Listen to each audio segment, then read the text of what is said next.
Signora Cavalli, le mie poesie non cambieranno il mondo, in qualche modo era uno dei suoi primi versi, è stata già all'inizio un po', se posso dire, ironica nei confronti dell'impegno sociale della poesia, ma qual è il suo parere nei confronti di questo, sembra un imperativo di essere impegnati socialmente anche nella poesia? In realtà la storia è tutt'altra, ossia io ero molto amica di Elsa Morante, che è lei che mi ha fatto poeta, che mi ha riconosciuto, che mi ha... E quando io gliel'ho fatte leggere, a lei piacevano, però a un certo punto mi ricordo al ristorante che mi ha detto: ma non credere, sai, che le tue poesie cambieranno il mondo. Come a dire, stai buona. Non so, lei sa chi era Elsa Morante, no? Sì. Sì. Eh, E quindi io il mio primo libro l'ho titolato così: le mie poesie non cambieranno il mondo, come una forma di... dici, ah, va bene, io lo affermo anch'io. Ecco, questo è il senso della... non ci sono dietro eh, ragionamenti complessi o filosofici o sociali o...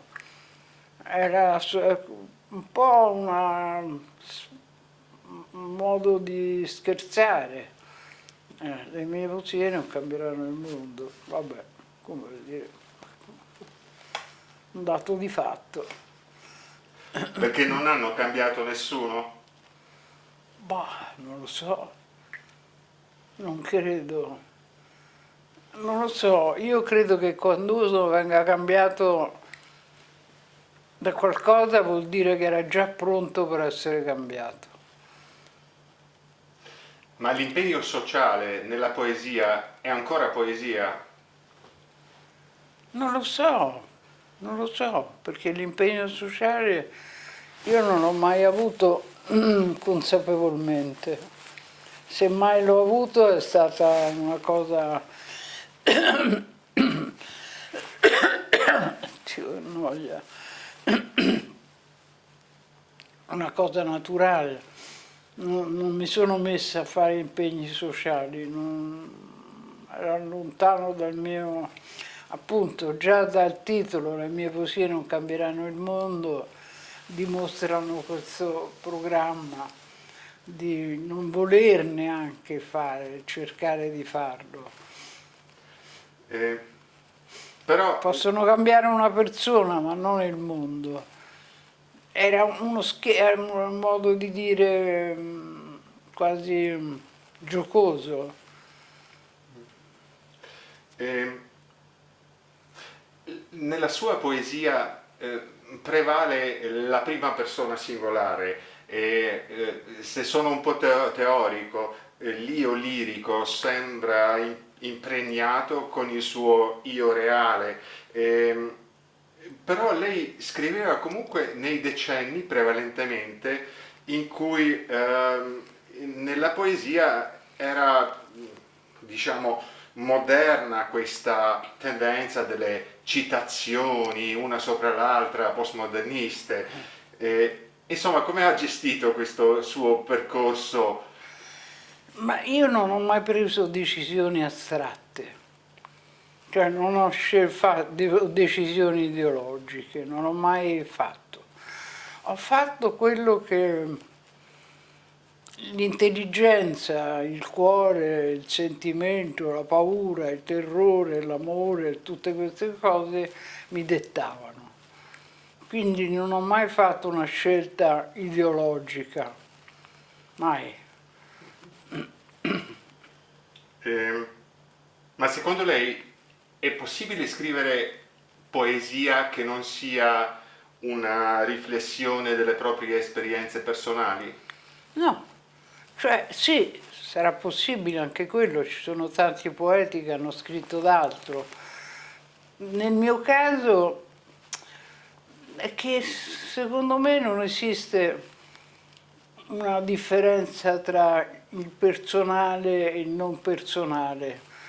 Quando una poesia è una poesia, la poesia prevale sulla possibilità del singolo o del plurale, capito? Della singolarità o del plurale, perché anche tutte quelle fatte in prima persona sono delle scuse, delle occasioni per dire quello che uno pensa del mondo, della vita, del bene, del male,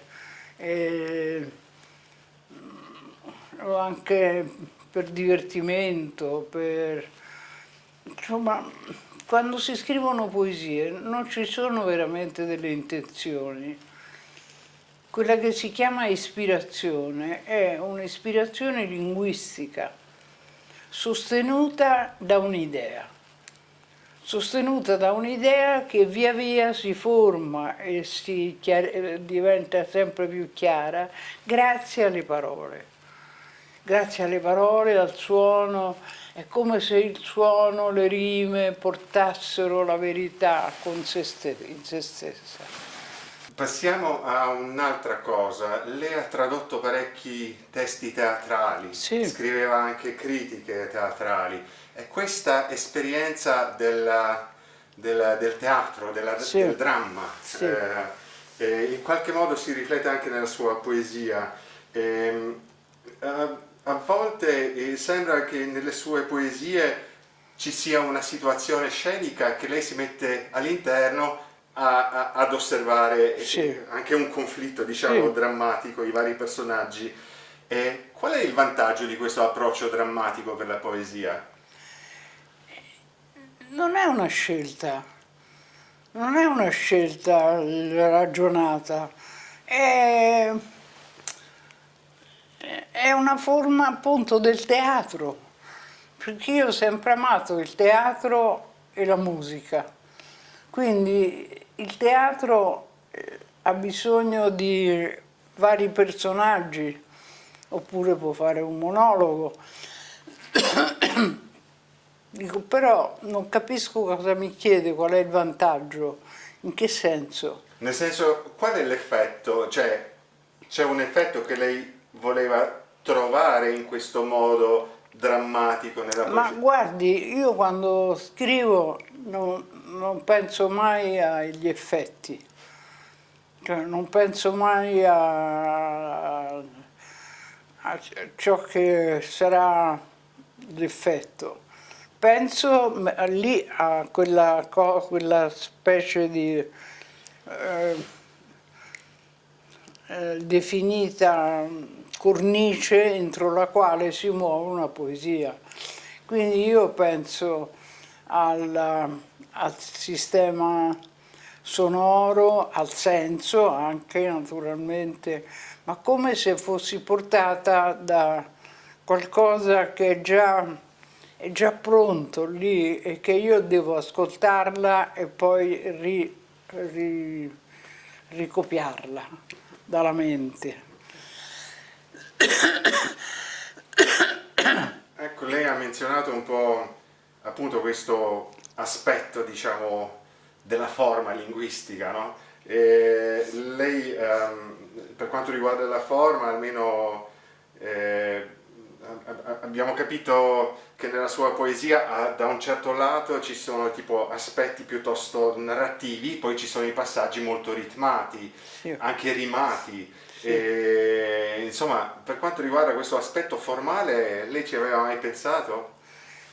Come Beh, no, costruire? non consapevolmente, no. Io ho sempre accettato tutte le forme, non ho mai deciso in anticipo come doveva essere. Ho accettato per una specie di ispirazione, ci deve essere sempre un punto di partenza che si chiama ispirazione rispetto all'argomento, a una situazione vista per strada, a qualcosa che mi è stato detto, che poi va secondo la necessità linguistica, va secondo una, non so, va. va. Però la metrica e la ritmica possono essere anche diciamo, Ma sono naturali, per me sono naturali. Ma lei crea l'ironia con loro, Creo ironia? no? Non sempre, dipende.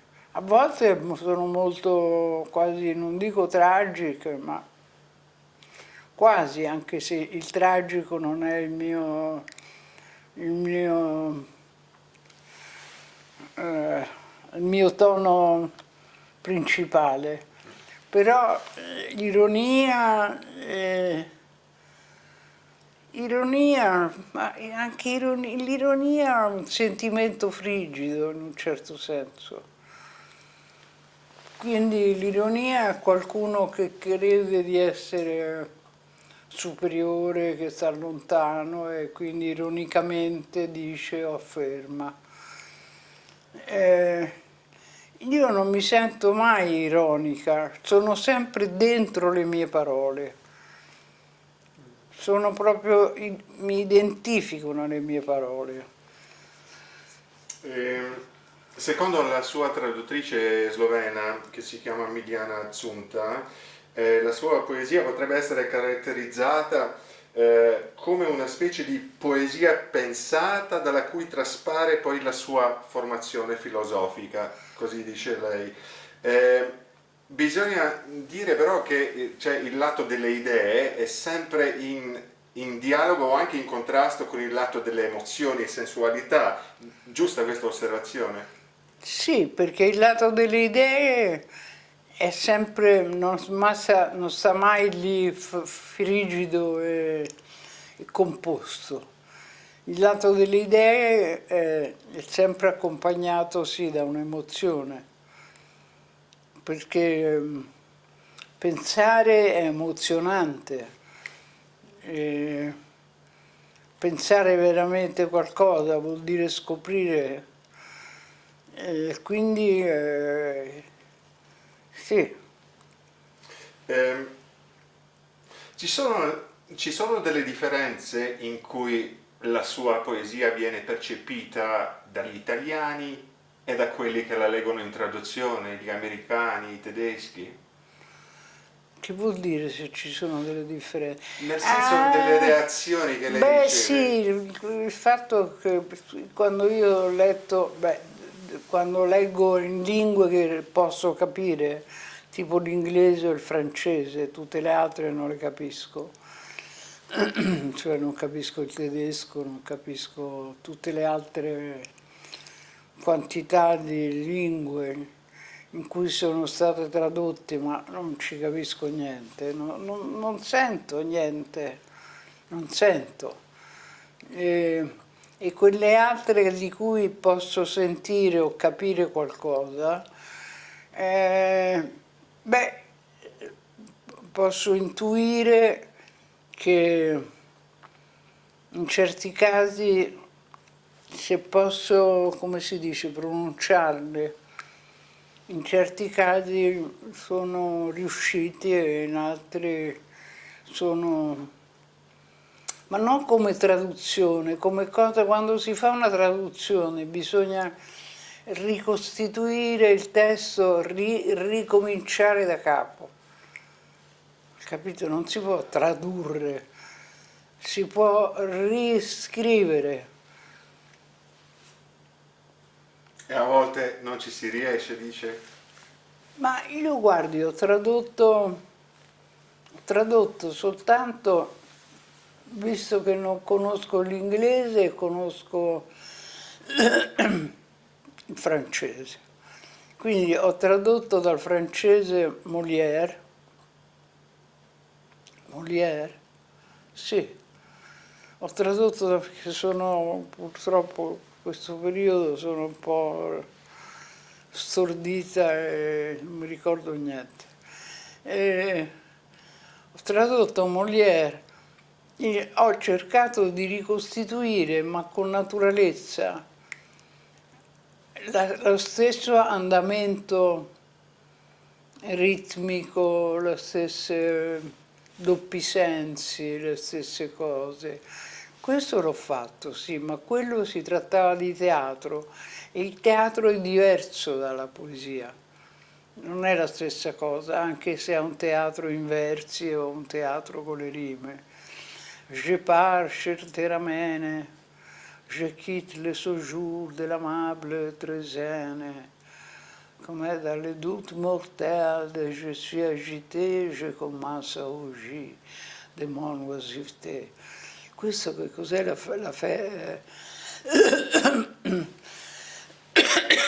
che cos'è?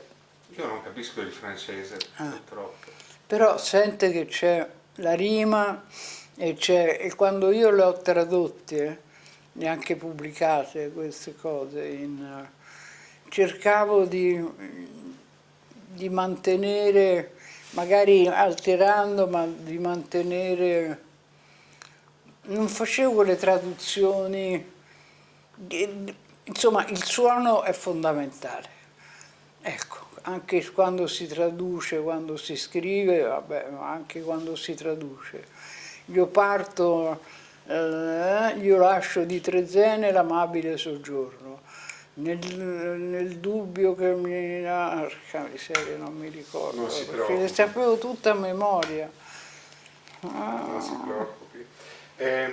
Poi passiamo a queste traduzioni in lingua slovena. Ecco, è la prima volta che esce un libro antologico delle sue poesie in lingua slovena. Non so, Sì. che sensazioni le dà questa notizia, insomma?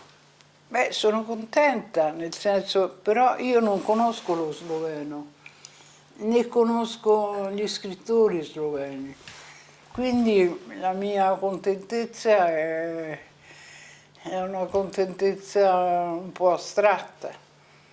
Non è che, capito, non è che dico, non so, forse chi sono i grandi poeti sloveni?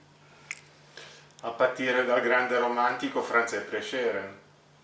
Chi? Franz Prešeren era un contemporaneo di Leopardi, per esempio, Non lo Ivan conosco. Shankar. Poi negli ultimi anni, non so, ce ne sono parecchi. Ah, Ma forse il nome di Boris Pahor le dice qualcosa, che chi? Boris Pahor, che è questo scrittore triestino sloveno che ha 106 anni adesso. No, non mi dice niente, ma io sono anche un po' ignorante. Beh, dimostra un grande, diciamo, cultura d'animo, questa sincerità, direi. Senta,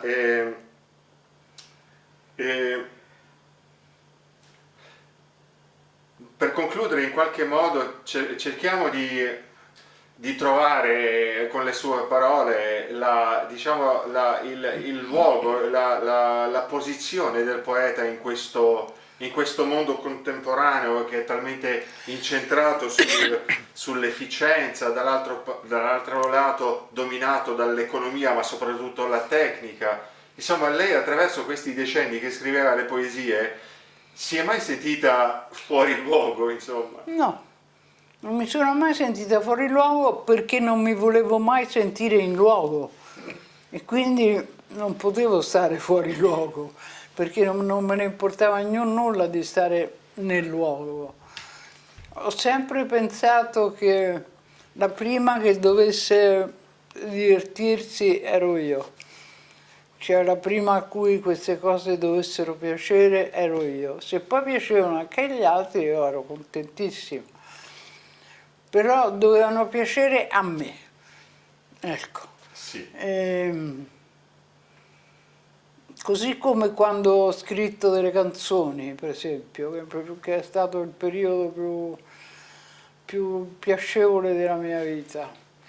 Quando ho scritto le canzoni le andavo a cantare con degli amici cantanti, per me quello era una cosa proprio di voluttà estrema. Quella per esempio del cuore, non la conosce? Ah, il cuore, fa bene far le scale al cuore, fa bene far le scale al cuore. Ma se non fa le scale il cuore, qualcosa deve fare, che altrimenti muore, sì, muore il cuore. Non può dormire, non può sparire, se va in pensione non è più cuore.